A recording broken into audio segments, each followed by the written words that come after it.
Conversamos con el licenciado José Lois Malcún, quien es presidente del Colegio Dominicano de Economistas. En el segmento anterior hablábamos de las inversiones públicas, privadas que ha promovido el gobierno, creando toda una estructura, un aparato gubernamental para promover la alianza público-privada. ¿Cómo usted juicia esta iniciativa y qué impacto puede tener en la economía a corto o mediano plazo? Bueno, no, eso diría yo que el fideicomiso es una figura que definitivamente se viene desarrollando en casi todos los países, tanto de la región como otras partes del mundo. Inclusive hay familias que usan el fideicomiso como un instrumento para administrar la riqueza y evitar que, como ha pasado con muchas familias en este país, que los conflictos la han llevado a la ruina. Cuando desaparece la cabeza Y el esquema se está utilizando ahora también para las alianzas público-privadas. Aquí tenemos, por ejemplo, el caso de la vivienda feliz, que es un fideicomiso, se desarrolla a través de un fideicomiso que administra el Ministerio de la Presidencia y que ha sido muy exitoso y se están construyendo muchas unidades habitacionales por ese mecanismo. También tenemos el caso de Propedernales, que es donde se va a desarrollar el futuro del turismo. Ahora mismo, yo diría que los próximos 5, 6, 7 años va a descansar en el desarrollo de la zona de Pedernales. Que era muy necesario. Y aprovechar las playas, hermosísimas playas que tienen. Y todos los recursos que ofrece. La Bahía de las Águilas, que es algo espectacular. Claro. Y las alianzas públicas privadas también permiten que el gobierno pueda, como diría yo, tener un efecto multiplicador en la inversión pública, porque solo ya la inversión pública de por sí ha bajado en los últimos años, 10, 12 años. Del gasto total que tiene el presupuesto, apenas un 14, un 15% de inversión pública. Y las necesidades cada día crecen. Tenemos un 4% del PIB de educación, pero tenemos que subir el de salud. Que un reclamo. A mínimo el 3%. Que un reclamo. Exactamente. Persistente. Pero también tenemos que subir los gastos en la misma vivienda. Tenemos un déficit muy grande. La infraestructura vial, que es fundamental para el turismo. Un país turístico como el nuestro, que tú me estás hablando de 7 millones, que podemos llegar a 10 millones en 3, 4 años. Estamos hablando que podría llegar tanto turista como población tiene el país. Tú tienes que tener lo primero, la infraestructura, ¿no? Tenemos muchos aeropuertos, hay otros que se van a hacer, como el caso del sur, pero hay que mantener la red vial, y la señalización, la seguridad. Y la producción agrícola, que responda a esa demanda. Bueno, claro, que responda a la demanda. Eso es como una exportación casi, porque cuando tú vendes los melones y la piña a los hoteles, tú como decides lo estás exportando, porque son gente turista que viene con sus dólares que están comprando. Exactamente. Y obviamente la agricultura ahí juega un rol importante para abastecer a toda esa demanda. Yo creo que una de las más importantes iniciativas, en adición a los temas relacionados con la independencia del Ministerio Público, la transparencia en el manejo de los recursos y el manejo como diría yo, la forma en cómo se está manejando los procesos de compra y contrataciones de bienes y servicios, donde aquí, estimo yo, se evadían o se fumaban 30, 40 mil millones de pesos anualmente en sobornos que se pagaban a funcionarios y a personas vinculados, etcétera. Todo eso yo creo que ha ayudado tremendamente. Y también el saneamiento del gasto. Claro. Eso de antes de viajar en un avión privado con 80, 90 personas, iban a hoteles de $1,000, $2,000 diarios. Eso se ha ido ya eliminando, se ha eliminado. O sea, ese gasto que tenían principalmente el presidente anterior al que fue anterior, o sea, Leonel Fernández. Ese creía que era un jeque árabe, ¿no? Él viajaba con todas las pompas y los gastos eran escandalosos. O sea, todo eso se ha saneado, se ha reducido. Y esos factores han ayudado mucho también a que el gobierno disponga de más dinero. Mucha gente pregunta, ¿pero de dónde está sacando dinero el gobierno? Lo está sacando del ahorro por la corrupción, por un lado, y por otro, de los gastos superfluos que se han ido eliminando casi todo. Aquí ahora la gente, te digo, compró un vehículo en una institución de gobierno es casi un pecado, o sea, no, ya las cosas han cambiado y eso ha permitido, además los ingresos han aumentado por efecto de la inflación, porque al aumentar los precios, los ingresos suben, los impuestos suben. En fin, ha habido más espacio en términos de recursos para que el gobierno pueda anunciar y hacer, porque no solamente las anuncia, sino que las hace muchas obras a nivel de todo el país. O algunas duran más de un año, otras 2 años. El muro está llevando mucho dinero, pero no para. La presa de allí en el sur, ¿cómo es? La presa de Monte Grande. Monte Grande. Está avanzando y son obras a veces que son cientos de millones de dólares que se requieren.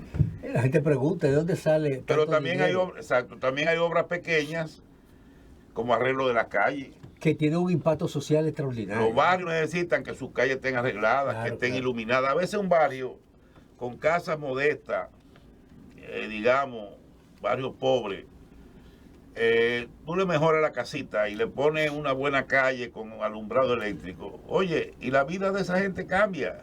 Radicalmente. Totalmente cambia. Tú no tienes que meterlo en un edificio de apartamento así junto. No, con mejorarle su casa y mejorar el entorno, eso cambia totalmente las condiciones habitables, o sea, de promiscuidad, o sea, falta de saneamiento, ese tipo de cosas para mí es muy importante, porque el problema de la vivienda en este país es más de calidad que de cantidad. Tú no puedes construir 500,000 o 600,000 viviendas nuevas, imposible, porque mucha gente no necesita que le mejoren la que tiene. Sí, sí. Y le mejoren el entorno, porque mejorar la casa con una calle llena de lodo, que no tiene luz en la noche, no tiene sentido. Entonces, claro, es una combinación de mejoramiento de vivienda y mejoramiento del entorno. Sí. Hay una situación, licenciado. Hay mucho cuestionamiento sobre el instrumento que es el fideicomiso. En el caso de la alianza público-privada, el cuestionamiento fundamental es que es una forma de transferir los bienes del Estado al sector privado, una forma disfrazada de transferir eso al sector privado, que el sector público está enajenando esos bienes. Y señalan el caso, por ejemplo, de Punta Catalina, que se habla de eso. Es un disparate.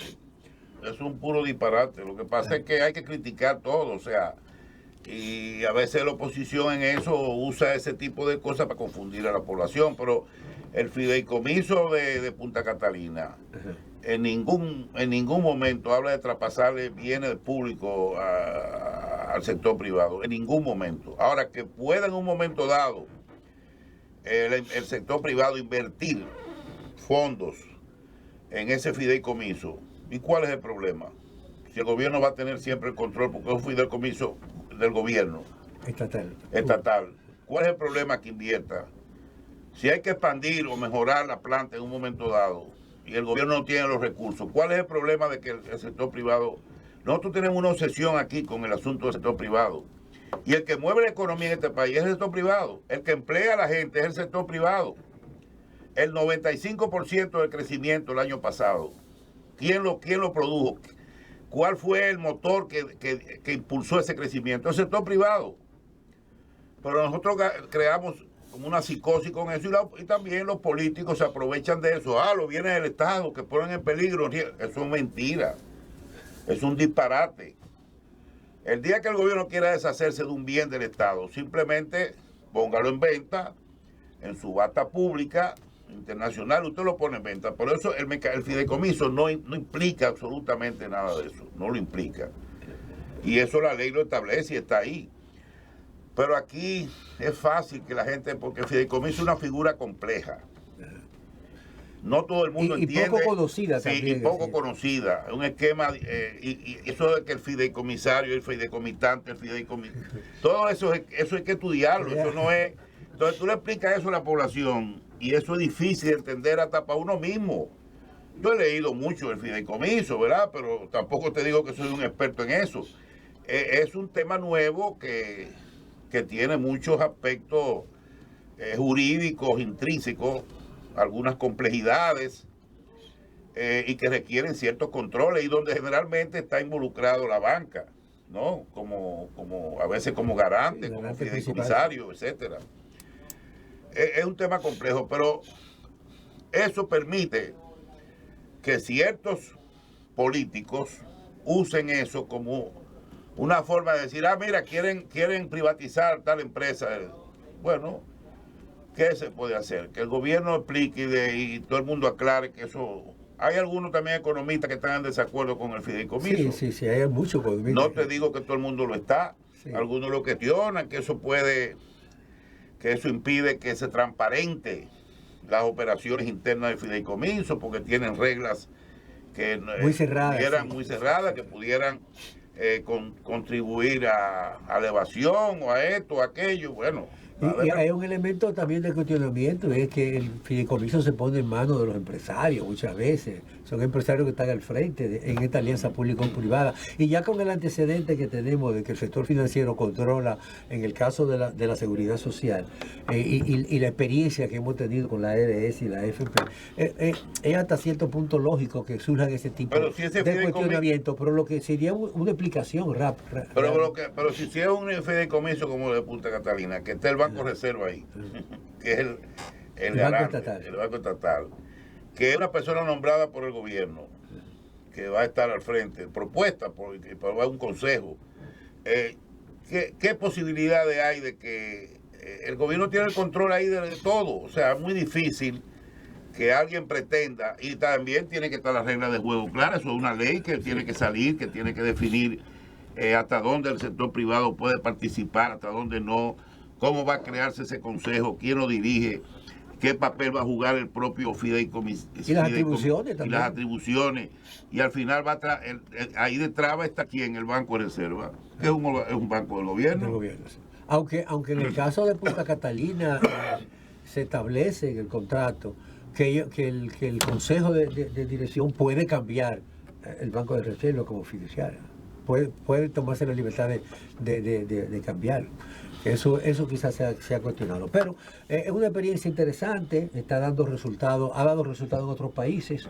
Ojalá que aquí, y después de todo, las críticas son importantes porque ponen el punto sobre la IE para que las autoridades focalicen la protección del bien público. Y qué bueno que hay un cero en eso. Lo que pasa es que aquí, tú sabes cómo es, tú coges un político hoy en día que cuestiona el fideicomiso, como lo ha hecho en varias ocasiones, no uno, varios políticos, llegan al poder, un ejemplo, y seguro, mira, seguro que va a seguir el mismo esquema que se había diseñado antes con el fideicomiso, y va a apoyar su gobierno en el sector privado, y va a seguir dependiendo de que el gobierno tenga éxito o no del sector privado. Al final todos caemos lo mismo, o sea, no estamos hablando de un enemigo, el sector privado es un aliado del gobierno. Claro, ve al empresario como una especie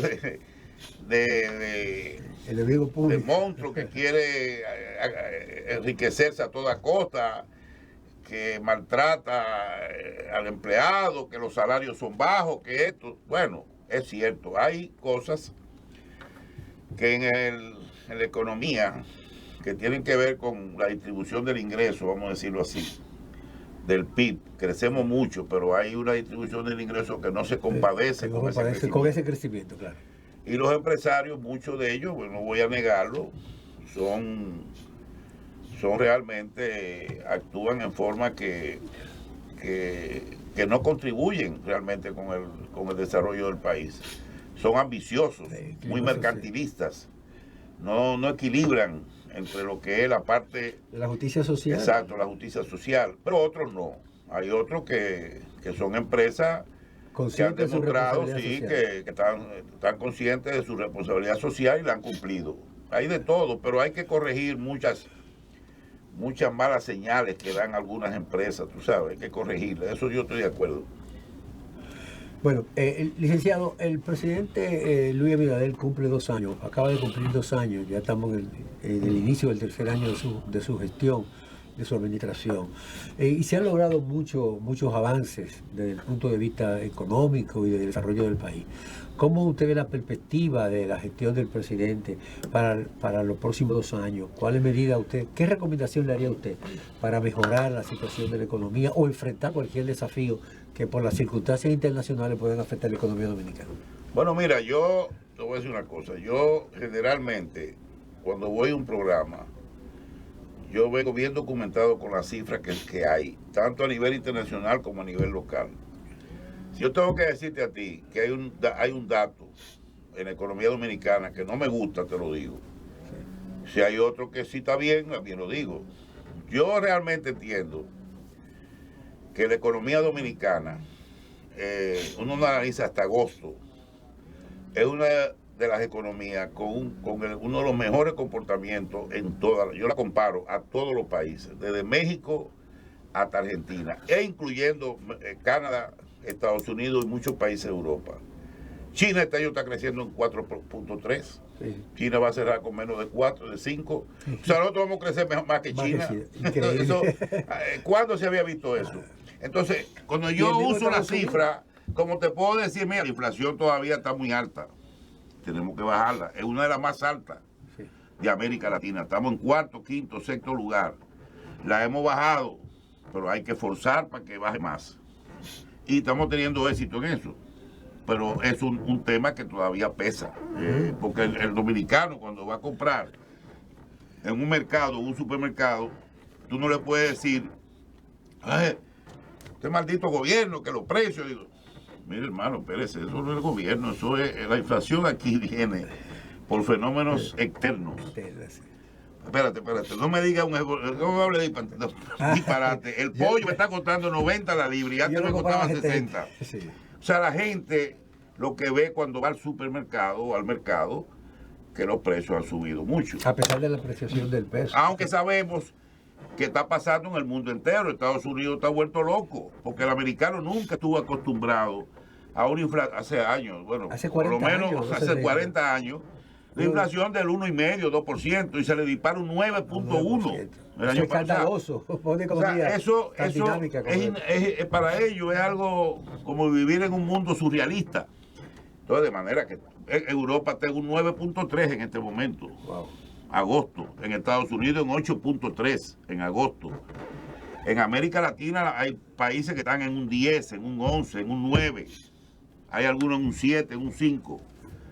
Pero nosotros estamos ahí en promedio, como en un 8 que está el promedio de América Latina. Estamos cerca de ese promedio.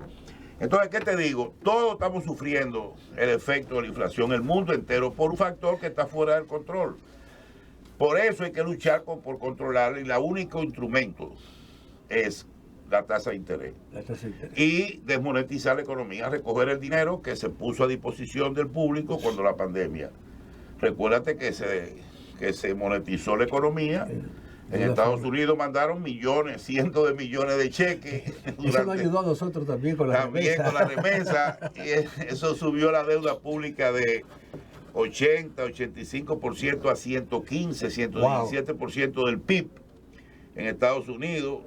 Nosotros todavía está dentro de un rango de manejable, 60 la consolidada, 47 la del gobierno central. Me hablo del 47% del PIB y 61, 62% del PIB, la que incluye la deuda global, la del Banco Central, todo. En fin, estamos relativamente bien en eso. O sea, yo, como te digo, tenemos nuestros puntos negros, pero en general, si tú analizas todos los años, han sido definitivamente uno de los mejores 2 años del país, con todo y crisis que ha tenido el país en mucho tiempo. Con todo y pandemia, y con todo y guerra. O sea, son 2 crisis, ahora otra que se llama Fiona. O sea, que ha afectado al país. Bueno. Lamentablemente se nos agotó el tiempo, licenciado. Me gustaría, quedaron muchos temas interesantes, los planes que está desarrollando en el Colegio Dominicano de Economistas. Sí, no, estamos bien, estamos bien, no se preocupe, la próxima vez le voy a dar más detalles. Vamos a hablar de eso, así que muy agradecido con tenerlo en la entrevista central de Pulso Nacional esta noche. Ustedes no se muevan porque hay mucho más aquí en Pulso Nacional.